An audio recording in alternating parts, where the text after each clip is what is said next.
Mallorca trains some of the most talented 12-year-old tennis players on earth. The on-court coaching gets most of the attention. The nutrition program doesn't. Behind the cafeteria doors is one of the most deliberate sports nutrition programs in junior tennis. What the youngest players at the academy eat when they eat it, and what they're quietly told to skip, is one of the more documented but least understood parts of how the place actually works. Public reporting confirms three things. There's a Mediterranean foundation, there are in-house nutritionists working with players individually, and there are periodization rules that change what a player eats based on whether they're training hard, competing in a tournament, or recovering after one. The rules themselves are where things get interesting. Several foods that mainstream nutrition labels as obviously healthy are deliberately limited around training and competition at the academy. Not because they're bad, because for a growing tennis player burning through hours of high-intensity work, timing matters more than the food itself. Today, we walk through 5 of those counterintuitive rules. This is a window into the Rafa Nadal Academy training philosophy that almost nobody outside Manacor talks about. The first rule sounds wrong before it sounds right. The youngest players at the academy are routinely served large, vegetable-heavy meals, but almost never raw and almost never right before a court session. The reason is digestive physiology.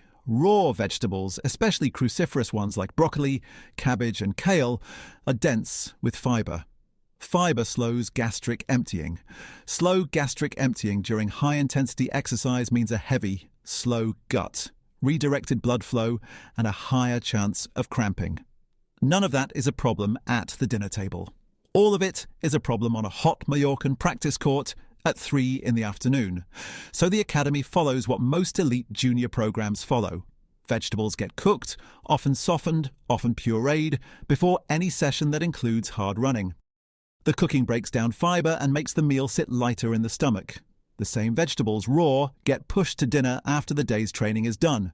A bowl of raw salad before practice is one of the most common nutrition mistakes weekend tennis players make. The academy won't let a 12-year-old make it, not because raw vegetables are unhealthy, because timing them wrong wastes a practice session. The second rule applies only when the player is competing.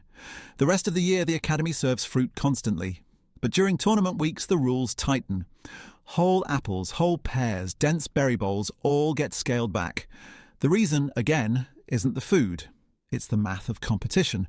A tennis match can last 3, 4, sometimes 5 hours. The player's body needs steady, predictable, quickly available energy. Whole fruit doesn't deliver that. It delivers fructose wrapped in fibre, absorbed slowly, occupying the gut at a moment when the gut should be empty and the muscles should be working. So, tournament week menus shift. Simpler carbs move to the centre of the plate. White rice, white pasta, easily digested bread. Fruit gets selective. Bananas survive the cut because they're lower in fibre than most fruit and quicker to clear the stomach. Berries and apples get pushed to the morning, hours before any match, or saved for recovery meals at the end of the day. This isn't anti-fruit. The Rafa Nadal Academy training philosophy is, week to week, a fruit-heavy approach. It's anti-fruit at the wrong time. The same apple that powers a Tuesday morning becomes a problem on a Saturday afternoon between the 4th and 5th games of a third set. The third rule is about timing, more than quantity. Dairy isn't banned at the academy. Greek yogurt, fresh local cheese, full-fat milk all appear regularly on the menus.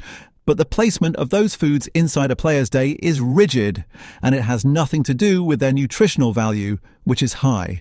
It has to do with what dairy does to a player's stomach in the hour before a match. For some athletes, dairy produces a sense of mucus in the throat that feels thick when they try to breathe at full intensity. For others, the fat content slows the stomach down at exactly the wrong moment. For a non-trivial percentage of any group of 12-year-olds, there's undiagnosed lactose sensitivity that doesn't show up until they're sprinting for 30-second bursts on a hot court. So the rule, applied conservatively, is simple. No dairy in the 2 to 3 hours before a competitive match. After the match, the rule flips. Dairy becomes one of the most valuable recovery foods on the menu. Milk delivers protein, simple carbs, and a useful electrolyte profile in one glass. Yogurt bowls show up at dinner. The same food that was a liability at 1 in the afternoon is an asset at 7 in the evening. The fourth rule is the one most weekend players would never guess. Commercial sports drinks, the coloured bottles a child sees on every supermarket shelf, are rarely the Academy's drink of choice for its youngest players. The rule isn't anti-electrolyte. The opposite. Electrolytes are central to how a tennis player survives a 3-hour match under Spanish summer sun. The issue is the formula. Most off-the-shelf sports drinks are built to a single recipe, designed for the average exerciser, sweetened heavily for taste and coloured for marketing. None of those design choices help a 12-year-old in heavy training. So the Academy, like most serious junior programs, defaults to simpler hydration. Plain water with measured electrolyte additions, calibrated to the weather, the session intensity, and the individual player. Sometimes that means a low-sugar electrolyte powder. Sometimes it means water with a pinch of salt and a small amount of natural juice. Sometimes for less intense sessions, it just means water. The principle behind the choice is osmolality, the concentration of dissolved material in the drink. A drink slightly less concentrated than blood gets absorbed faster than a heavily sweetened one. For a player who needs to replace fluid quickly mid-match, that difference is the difference between staying sharp and starting to cramp. The coloured bottle is a brand. The Academy's water bottle is a tool. The fifth rule is the smallest decision the Academy makes about food, and one of the most consistent. Water at the Academy is rarely served ice cold. Across the cafeteria, on the practice courts, in the recovery areas, the default temperature is cool, not freezing. There are two reasons for it, one cultural and one physiological, and they both point the same direction. The cultural reason is Spanish. Across Spain and especially the Balearic Islands, ice water at the table isn't the default. It's the exception served on request. The water bottle in the Academy cafeteria looks Spanish because the Academy is Spanish.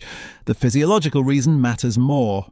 For a 12-year-old in the middle of a long, hot court session, ice-cold water can slow gastric emptying and provoke a sharp, sudden stomach cramp at exactly the wrong moment.